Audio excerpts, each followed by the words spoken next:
कायबालग्रहोद्वाङ्ग शल्यदष्टजरावृषाम् अष्टमङ्गानि तस्याहुः चिकित्सायेषु संश्रिता।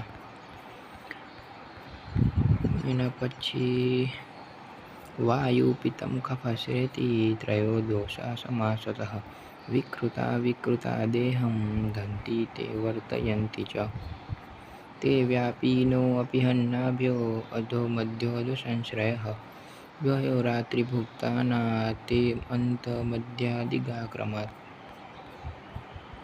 तेर्भवे विषमस्तीक्ष्णो मन्दश्चाग्निशमे समः कोष्ठक्रूरो मृदु मध्यो मध्यस्थाते शमेरपि शुक्रार्तवस्थे जन्मादो विषेणेव विषकृमे तेश्च तिस्रप्रकृतयो हेन मध्योतमा पृथक् समधातु समस्तासु श्रेष्ठा निन्दाद्विदोषजा तत्र वृक्षो लघुशीतः खरसूक्ष्मशलोनिलः पितं सस्नेहतीक्ष्णोष्णं लघुविश्रं शरं द्रवं स्निग्धशीतो गुरुमन्दश्लक्ष्णामृष्टान् स्थिरकफः। Okay, thank you. આજના વિડીયોમાં આટલું જ.